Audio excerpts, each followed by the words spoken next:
Seiring dengan perjalanan waktu, segala sesuatu pun berubah. Nama-nama benda dan tempat juga berubah.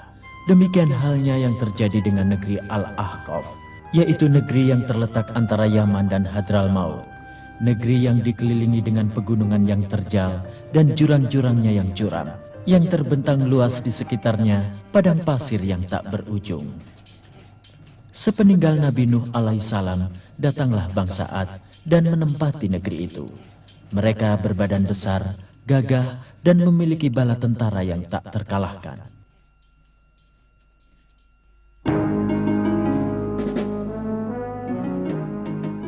Dari mana Raja kita Ad akan mendapatkan bala tentara seperti kita yang berbadan kuat, sehat, dan juga pintar? Seluruh rakyat Ad lemah, tidak berdaya. Ya, tidak seperti kita, kuat lagi perkasa. Bukankah kita sudah sering berlatih perang di padang yang tandus sejak kecil? Benar, dan darah kita sekarang adalah kekuatan dan lambang kemenangan. Raja Ad pasti akan memberi kita berbagai macam hadiah dan kesenangan. Bangsa Ad memang memiliki badan yang besar, tapi mereka gemar berbuat zalim dan suka bermusuhan.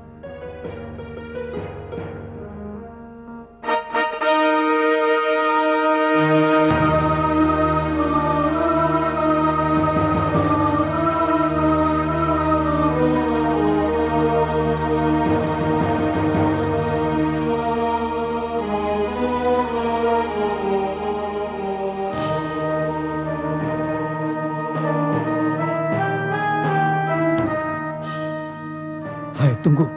Ini dia hadiah buat kita. Ada 2 buah kotak yang penuh dengan permata. Wah, alangkah besarnya hadiah ini. Hidup Raja!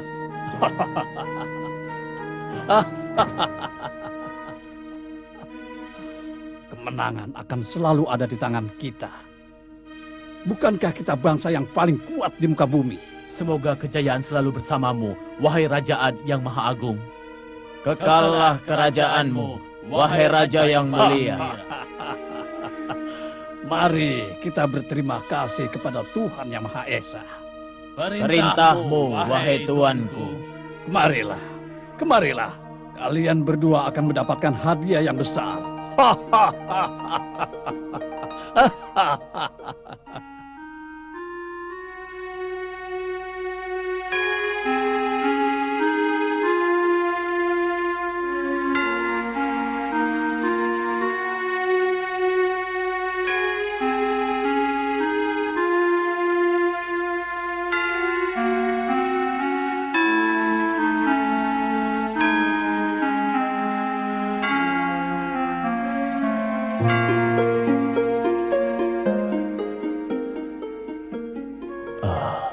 Malam ini mereka akan berpesta pora menyambut kemenangan.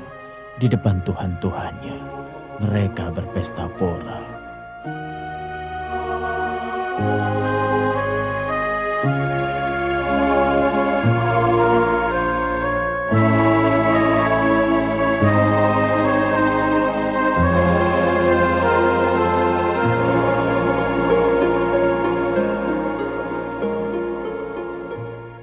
Hai kedua anakku, kalian akan mewarisi kerajaan ini kelak dengan kekuatan dan keperkasaan.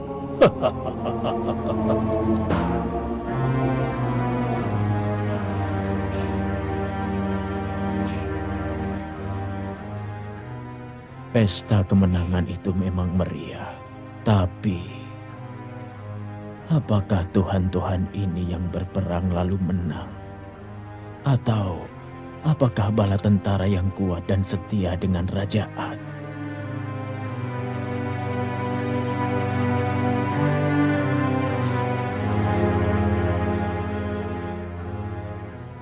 Sungguh sesuatu yang membingungkan.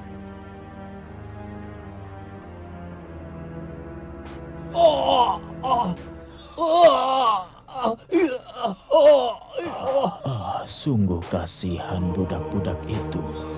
Apa yang terjadi dengan keluarga dan anak-anaknya yang mereka tinggal pergi ke tengah-tengah padang pasir yang ganas untuk membangun istana Raja Ad? Benar-benar pemandangan yang sangat mengenaskan. Kita tidak dapat lari dari siksaan ini, kecuali kita lari dan bergabung dengan orang-orang pun. Terserah kau, wahai saudaraku. Memang kezaliman yang menimpa kita ini sudah melampaui batas. Ya, aku sudah tidak tahan lagi di sini. Aku sakit. Apakah kalian lupa? Kalau kalian dilarang untuk bicara, cepat hai budak-budak hina. Kita harus sampai ke padang pasir sebelum matahari terbit.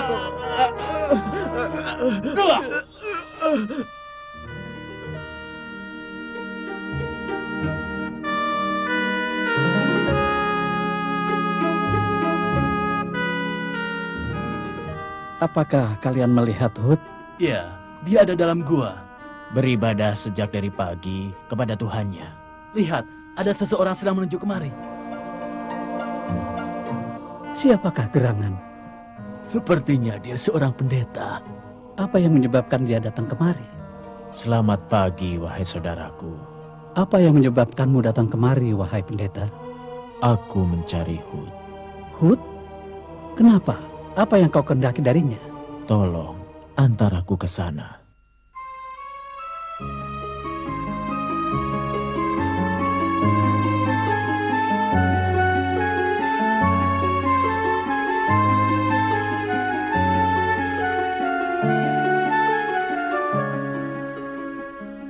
Sesungguhnya telah melampaui batas, ya Hud. Dan aku mulai berpikir tentang apa yang kau perbuat. Aku juga mulai ragu dengan tahun-tahun ini. Setiap kali kami memohon kepadanya, setiap kali pula kejahatan bertambah. Kezaliman sesama manusia semakin merajalela. Tidakkah kalian dengar Hud berkata, ini adalah balasan bagi mereka, karena mereka melupakan agama kakek mereka, Nuh, kemudian menyembah berhala. Bagaimana mereka bisa menyembah patung yang mereka buat dengan tangannya sendiri dan tidak menyembah Allah yang telah menciptakannya? Sesungguhnya Nabi Hud tidak akan pernah berhenti mengajak bangsanya untuk beribadah kepada Allah dan beriman kepadanya, tapi mereka tidak mau mendengar. Tidak ada yang kau ucapkan kecuali kebenaran, wahai Hud. Bukankah patung-patung itu milik kakek-kakek kita yang beriman kepada Nuh dan selamat dari Taufan? Kami ingat hal itu. Yang kemudian patung-patung itu berubah menjadi Tuhan yang disembah oleh manusia. Lalu, apa yang harus kami lakukan, wahai Hud? Apa yang harus kami lakukan?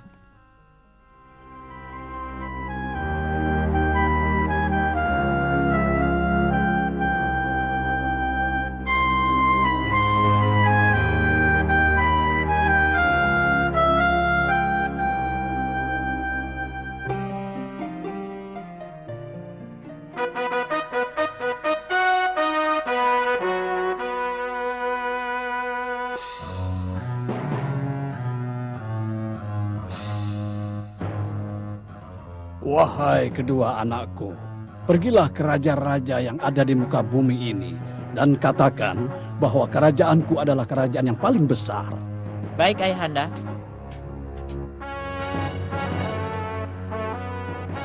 Wahai tuanku, telah datang seorang penggembala membawa hadiah buat tuanku. Hah? Seorang pengembala dengan membawa hadiah untukku? Suruh dia masuk. Kira-kira siapa dia? Dia adalah Hud. Apa yang menyebabkan dia datang kemari? Dan lihat batu apa yang dipegang di tangannya itu. Orang ini mempersembahkan batu ini untuk Baginda. Dan dia mengatakan bahwa banyak dari bangsa Ad yang hatinya sekeras batu ini.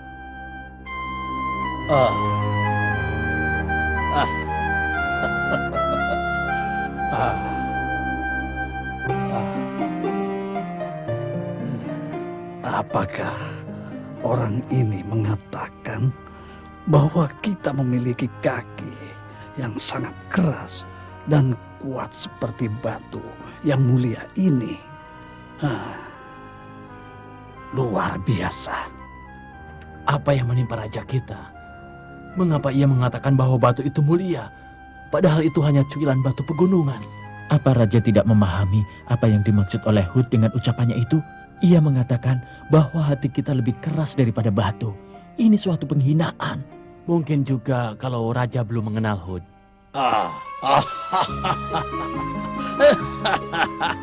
Aku akan memberimu imbalan. Dan mengangkatmu sebagai mandor budak-budakku.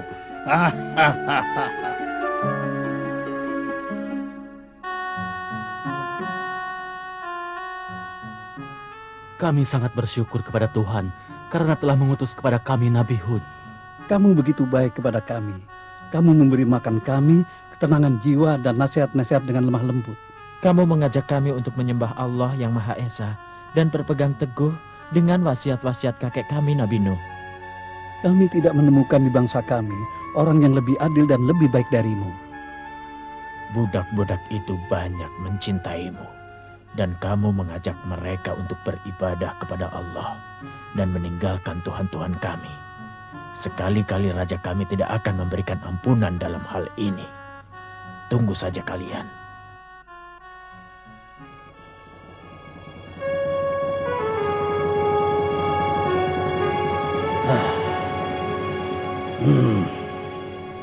Jadi begitu yang kamu buat, hai Hud. Kamu mengajak manusia untuk menyembah Tuhan yang tidak kamu ketahui. Dan memberikan kepadaku cuilan batu pegunungan yang aku anggap mulia.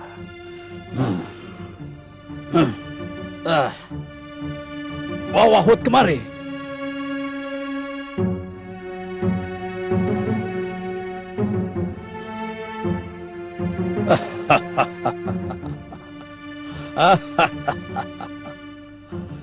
Sadarkah kau, Hud, bahwa Tuhan kami telah menimpakan kegilaan kepadamu sebagai balasan atas perbuatan dan perkataanmu kepada manusia. Kemudian, sekarang kau mengajakku untuk meninggalkan Tuhan ayah-ayahku, kakek-kakekku, dan menyembah Tuhanmu.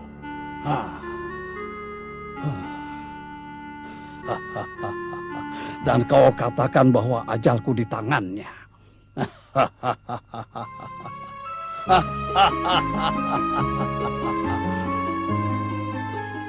Penjaga, Perintah wahai tuanku. masukkan para tahanan itu.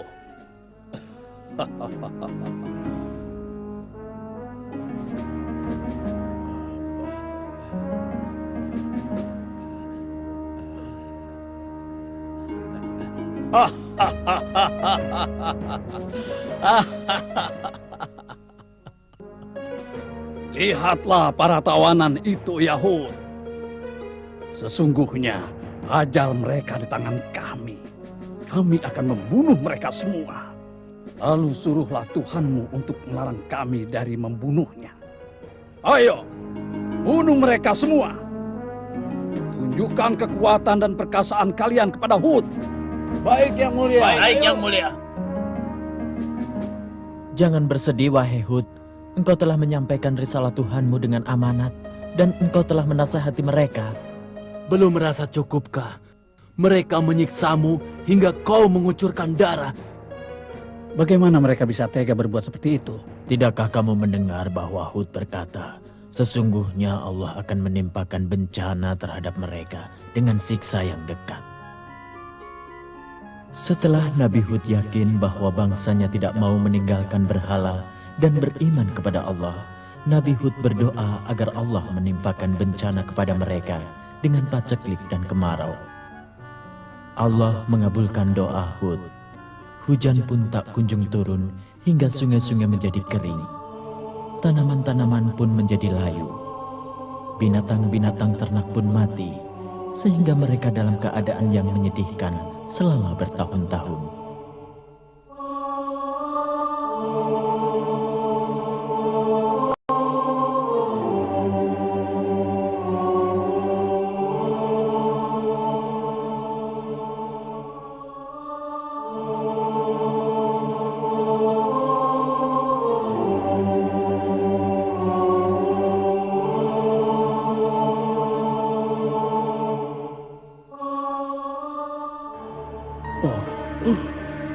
Wahai Tuhan kami, 7 tahun kemarau telah kami lalui. Kami selalu memohon kepadamu, mengharapkan rahmat-Mu. Tolonglah kami. Tolonglah ya Tuhan. Tolonglah kami. Tolonglah ya Tuhan. Kami tidak bisa berbuat apa-apa. Tolong kami ya Tuhan. Mereka berdoa kepada Tuhannya. Sungguh raja yang zalim, sombong dan otoriter. Allah telah mencobanya berserta bangsanya dengan murkanya. Tapi mereka tetap menyembah patung-patung yang bisu itu. Bukankah aku juga pernah menjadi pendeta? Tapi Hud telah memberiku hidayah, sehingga aku bisa beribadah kepada Allah. Segala puji bagimu ya Allah.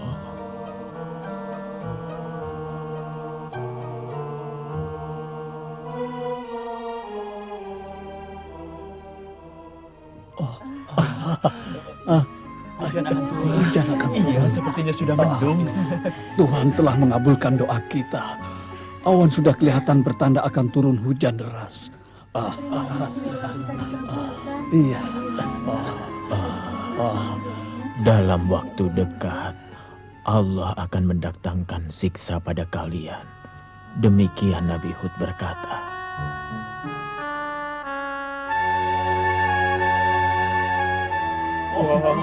Terima kasih Tuhan. Akan turun hujan. Iya, sudah mendung langitnya. Wah, terima kasih Tuhan. Akhirnya kita tidak kekeringan lagi. Terima kasih Tuhan. Engkau telah mengembalikan raja di raja yang hilang. Terima kasih Tuhan. Terima kasih Tuhan. Terima kasih Tuhan.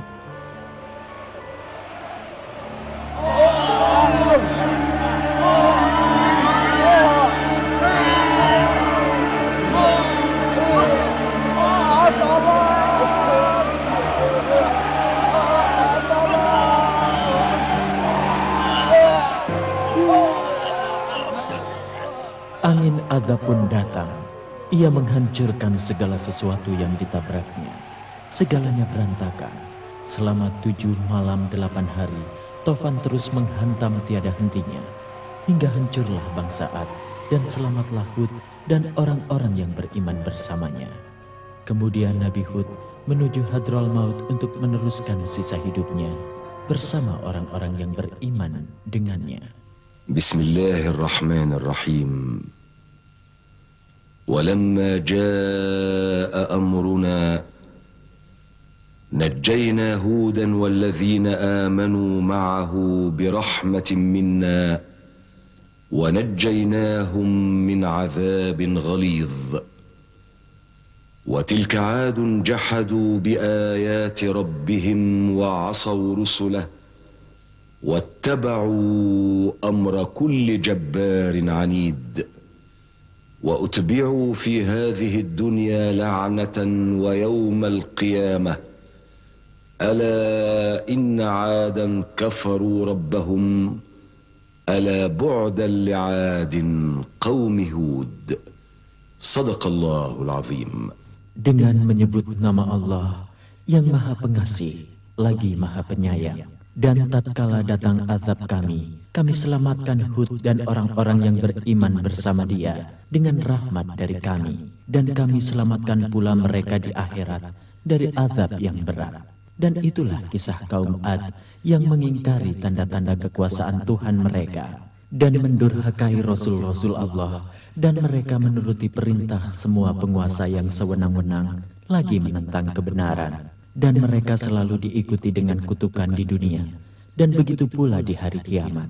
Ingatlah, sesungguhnya kaum Ad itu kafir kepada Tuhan mereka. Ingatlah, kebinasaanlah bagi kaum Ad, yaitu kaum Hud. Maha benar Allah dengan segala firman-Nya.